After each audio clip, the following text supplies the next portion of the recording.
ஒரு நீண்ட நாள் கேள்வி. எப்புட்றா அந்த மதன் கௌரி மாரி ஆட்களுக்கெல்லாம் மலேசியாவிலேயே லட்சக்கணக்கில ஃபாலோவர்ஸ் இருக்காங்க. ஆனா, அறிவு சார்ந்து இயங்கக்கூடிய சிந்தனையாளர்கள், எழுத்தாளர்கள் இவங்களுடைய சோசியல் மீடியால வரக்கூடிய காணொளிகளையோ, அவங்க வீடியோ, அவங்க பேஜஸ்லயும் பார்த்தீங்கன்னா, ஒரு 1000 பேர் கூட இருக்க மாட்டேங்கிறாங்க. இது எப்படி இந்த ஈக்குவேஷன் அப்படின்னு யோசிச்சுட்டு இருக்கும்போது, என் கண்ணுல இன்னைக்கு ஒரு காணொளி தென்பட்டுச்சு. அந்த காணொளி அப்படியே பார்ப்போம். எங்க வீட்ல இருக்க கிரைண்டர் வந்து வீணா போயிடுச்சு, வாங்கி போலான்னு வந்தேன். அல்ட்ரா கிரைண்டர் அது பேரு. வசந்தன் கூட தான் வாங்கினேன். வெயில் ரொம்ப அதிகமா இருந்ததால ஒரு பீட்ரூட் ஜூஸ் குடிச்சிட்டு திருப்பி நான் ரிட்டர்ன் கிளம்பிட்டேன். நேற்று ஈவினிங் 6:50க்கு ஃபிளைட் நான் கிளம்பிட்டேன். உள்ள போன உடனே தான் பிரச்சனை ஆரம்பிச்சது. என்னன்னு கேட்டீங்கன்னா, அந்த கிரைண்டர் பாத்தீங்கன்னா 13 கிலோன்னு போட்டிருந்தது. ஆனா இங்க வந்து வெயிட் பார்க்கல 15 கிலோ இருந்தது. 2 கிலோவுக்கு காசை கட்டுன்னு இங்கே ஒரே பிரச்சனை. எனக்கு தெரிஞ்சவங்க ஒருத்தவங்க லக்கேஜே இல்லாம வந்திருந்தாங்க. அவங்கள எடுத்துட்டு போக சொன்னா அவங்களே எடுத்துட்டு போக அலோ பண்ண மாட்டேன்ட்டாங்க. ஏன்னா அவங்க சேம் பிஎன்ஆர்ல தான் போட்டிருக்கணுமா. அவங்களோட இன்டென்ஷன் காசு வாங்குறது மட்டும்தான். இது பெரிய பிரச்சனையாகி செக்யூரிட்டிலாம் வந்து காசை எங்கிட்ட இருந்து புடுங்கிட்டு தான் விட்டாங்க. இது பார்த்தீங்கன்னா தற்குறி. சிங்கப்பூரில் வாழுதான். சிங்கப்பூரில் இருக்கிறவங்க பூரா அறிவாளின்லாம் எந்த இதுவும் கிடையாது. சிங்கப்பூரில் அறிவாளிகள் இருக்காங்க. ஆனால் இது போல் தற்குறிகளுக்கும் விசா கொடுத்து கூட்டிகிட்டு போய் உட்கார வச்சு வாழ வச்சுக்கிட்டு இருக்காங்க. இது என்ன சொல்லுதுன்னா, அந்த கிரைண்டரில் வந்து 13 கிலோன்னு எழுதிருந்துச்சா, ஆனால் அது வந்து 15 கிலோ இருந்துச்சா. இது ஒரு பெரிய ஸ்கேமா. அறிவிட்ட முண்டமே. அந்த கிரைண்டருடைய வெயிட்டு 13 கிலோ.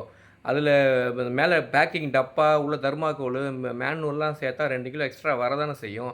இண்டிகோ ஃப்ளைட்டில் 13 கிலோ வரைக்கும் ஃப்ரீயாக கொடுக்குறான். நம்ம எக்ஸ்ட்ரா போனால் 1 கிலோ எக்ஸ்ட்ரா பணம் கட்ட சொல்கிறான். உனக்கு சிங்கப்பூரில் நீ வாழ்கிறன்னா அங்கே எவ்வளோ ரூல்ஸை ஃபாலோ பண்ணி எவ்வளோ நியாயமாக வாழ்கிற ஆட்களாக இருக்கணும். நான் எப்படி 2 கிலோன்னா கட்டிட்டு போக வேண்டியதானே. அதை போய் வேறு ஒரு ஆள்கிட்ட போய் லக்கேஜை கொடுத்து நீ மாற்றி இங்கே ஃப்ராடு தனம் பண்ண பார்த்துருக்க. உன்னைய பண்ண விடாமல் அங்கே இருக்க சர்வீஸ் ஒர்க்கர்ஸ் தடுத்துருக்காங்க.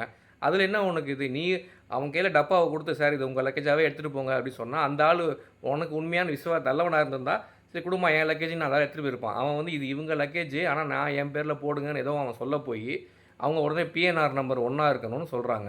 இது பக்கா ஃப்ராடு தனம். இந்த ஃப்ராடு தனத்துக்கு நீ பண்ணுறனா நீ தற்குறி, நீ ஃப்ராடு, சிங்கப்பூரில் வாழ்கிறேன்னு இப்போ சொல்லிக்கிற. ஆனால் இங்கே பண்ணுறது பூரா மோசடி. இந்த வீடியோ பார்க்குற பூரா அம்மா திருச்சிராப்பள்ளி ஏர்போர்ட்டே இப்படி தான். அங்கே வேலை பார்க்குறவங்களாம் ரொம்ப மோசமான எங்களையும் இப்படி தான் ஸ்கேம் பண்ணிட்டான்னா இது ஸ்கேமா? அவன் ரூல்ஸ் படி 13 கிலோனா ஃப்ரீ, அதுக்கு மேலேனா வெயிட்டு. இது ரொம்ப சிம்பிளாக இருக்குது இந்த ரூல்ஸ். இதை கூட புரிஞ்சிக்காத அளவுக்கு தற்குறியாக இருக்கிறாங்க உங்கள் ஃபாலோவர்ஸ். நீங்களும் இப்படி தான் இவனுங்க கும்பலாக ஃபார்ம் ஆகி எல்லா தற்குறிகளும் அவங்களோட எமோஷன்ஸை வச்சு இந்த வீடியோ இவங்க எமோஷனலாக கனெக்ட் ஆகிறேன்னு சொல்லி ட்ரைவ் பண்ணி மொத்தமாக சேர்ந்துக்கிட்டு இன்ஸ்டாகிராமில் கூத்து அடிச்சுக்கிட்டு இருக்காங்க. இதுதான் இவங்க வியூஸ் வர்றது. இது ஒரு பக்கம். இப்போ அடுத்த இதுக்கு வர்றேன். இந்த அம்மா எப்படி தற்கூறின்னு நான் சொன்னேங்கிறத வச்சு ஏன்னா டைம் ஆயிடுச்சு. லாஸ்ட் மினிட்ல கேட் க்ளோஸ் பண்ணிட்டாங்க. எப்படியும் உள்ள வரணும் நான் வந்துட்டேன். இது ஒரு விழிப்புணர்வு சொல்றேன். எல்லாரும் ஜாக்கிரதையா இருங்க. திருச்சி ஏர்போர்ட்ல பாய். ஒரு தடவையும் சண்டை போட்டு பிரச்சனை தான். அந்த திருச்சி ஏர்போர்ட்ல வேலை செய்யறவங்களுக்கு என்னமோ அந்த ஏர்போர்ட்டே அவங்களுக்கு தான் சொந்தமா நினைச்சிட்டு இருக்காங்களா என்னன்னு எனக்கு தெரியல. அவ்வளவு ஸ்ட்ரெஸ் ஆக்கி என்ன அனுப்பிச்சு விட்டாரு கடைசி வரைக்கும். இந்த வீடியோவை நான் முதலமைச்சர் ஸ்டாலினுக்கு டேக் பண்ணி தான் விட போறேன். பார்த்துட்டு ஏதாவது ரெஸ்பாண்ட் பண்றதுனா தயவு செஞ்சு ரெஸ்பாண்ட் பண்ணுங்க. திருச்சி ஏர்போர்ட் ரொம்ப ரொம்ப மோசம். எல்லாரும் அதான் சொல்றாங்க. இதுக்கு எந்த ஸ்டெப்பும் யாருமே எடுக்க மாட்டேங்கிறாங்க. தயவு செஞ்சு இதுக்கு ஏதாவது ஒரு ஸ்டெப் எடுங்க. உடனே கேட்டா அது சென்ட்ரல் கவர்மெண்ட், இது இந்த கவர்மெண்ட். நாங்க எங்க இருக்குதோ அங்கதான் நாங்க கம்ப்ளைண்ட் கொடுக்க முடியும். நாங்க சென்ட்ரல் கவர்மெண்ட் போய் கம்ப்ளைண்ட் கொடுக்க முடியுமா? தமிழ்நாட்டுக்குள்ள தான் இருக்கு திருச்சிராப்பள்ளி. முதலமைச்சர் ஸ்டாலினுக்கு இதை டேக் பண்ணி விட போறேன். நான் அவரை ஃபாலோ பண்ணிட்டு இருக்கேன். இன்ஸ்டாகிராம்ல டேக் பண்ணி விடுறேன். நான் இங்க வந்து சிங்கப்பூர் இறங்கினதுமே முதல் வேலையா கம்ப்ளைண்ட் எழுதி இமெயில் சென்ட் பண்ணிட்டேன் இண்டிகோக்கு. அதுக்கப்புறம் எனக்கு சர்வே கேட்டாங்க. உங்க ஜேர்னி எப்படி இருந்தது, ரொம்ப பிளசண்டா இருந்தது. அதுலயும் நான் கம்ப்ளைண்ட் ரெஜிஸ்டர் பண்ணிட்டேன். நான் சொன்னது இப்போ விளங்குதா? திருச்சி ஏர்போர்ட்டில் இருக்கக்கூடிய இண்டிகோ ஸ்டாஃப் எக்ஸ்ட்ரா லக்கேஜுக்கு சார்ஜ் பண்ணதுக்காக இந்த அம்மா ஸ்டாலினை மட்டும் தான் டேக் பண்ணுமா. ஏன் அந்த அம்மா வாயிலேருந்து சிவில் ஏவியேஷன்ற வார்த்தையே வாயில் வராது. இந்தியாவுடைய சிவில் ஏவியேஷன் மினிஸ்டர் யாருன்னு தெரியவும் தெரியாது. மோடின்னு வாயில் வராது. சென்ட்ரல் கவர்மெண்ட் ஏர்போர்ட்டை யார் மெயின்டைன் பண்ணுறா அதுவும் தெரியாது. அதை பற்றிலாம் எங்களுக்கு கவலை இல்லையா. நாங்கள் வாழ்கிற தமிழ்நாட்டில். ஆனால் நீ வாழ்கிற சிங்கப்பூரில் போய் சிங்கப்பூர் பிரசிடென்ட் யாருன்னு கூகுள் பண்ணி பார்த்துட்டு அந்த ஆள்கிட்ட கம்ப்ளைண்ட் போடு. நீ போடுறது மெயில் கம்ப்ளைண்ட்டு. நீயே உங்கள் வீடியோவில் சொல்கிறேன் நான் மெயில் தான் அமிச்சேன்னு. மெயில் உனக்கு சிவில் ஏவியேஷனுக்கும் டிஜிசியாக்கும் இண்டிகோவுக்கும் மோடிக்கும் போடுறதுக்கு என்ன உனக்கு கேடு? இன்ஸ்டாகிராமில் உட்காந்துருக்கவங்க பூரா உங்கள் தற்கொலை கும்பல் தான். அவங்களுக்கு அட்டாக் பண்ணு.